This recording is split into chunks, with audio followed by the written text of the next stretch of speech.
Apat na Pinoy ang naitalang nawawala kasunod ng magnitude 7.7 na lindol sa Myanmar. Habang nasa pool naman sa video ang katakot-takot na sitwasyon ng isang empleyado sa kasagsagan ng lindol sa Thailand.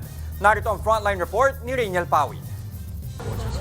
Makapigil hininga ang sitwasyon ng window cleaner na yan nang lumindol sa Bangkok, Thailand. Nakatali siya sa labas ng gusali habang gumigewang ito. Sa lakas ng pagyanig, kitang tumatapon pa ang tubig mula sa swimming pool ng condo unit. Nakaligtas siya. Lakas sa lindol. Lumilindol.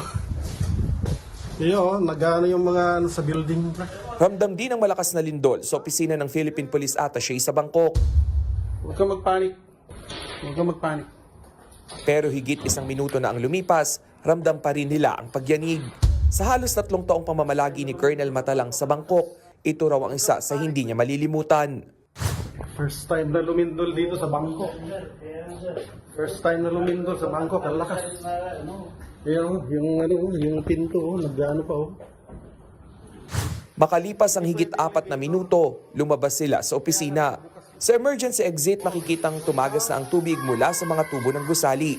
Kaya ang mga residente nataranta na rin sa pagbaba. Ligtas naman na ang kawani ng Philippine Police Attaché. Ayon sa Embahada ng Pilipinas sa Thailand, walang nasawing Pilipino dahil sa lindol.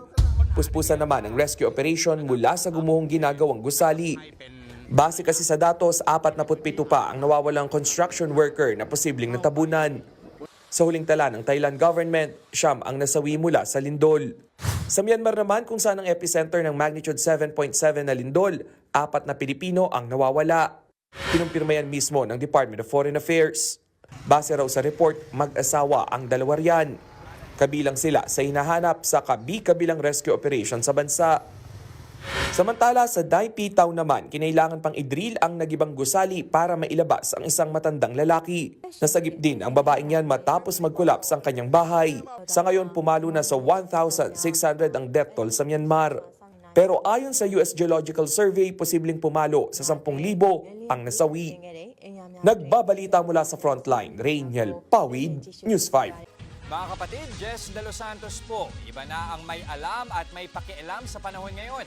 Para sa tuloy-tuloy na balitaan sa Frontline kahit weekend, mag-follow at mag-subscribe sa social media pages ng News 5.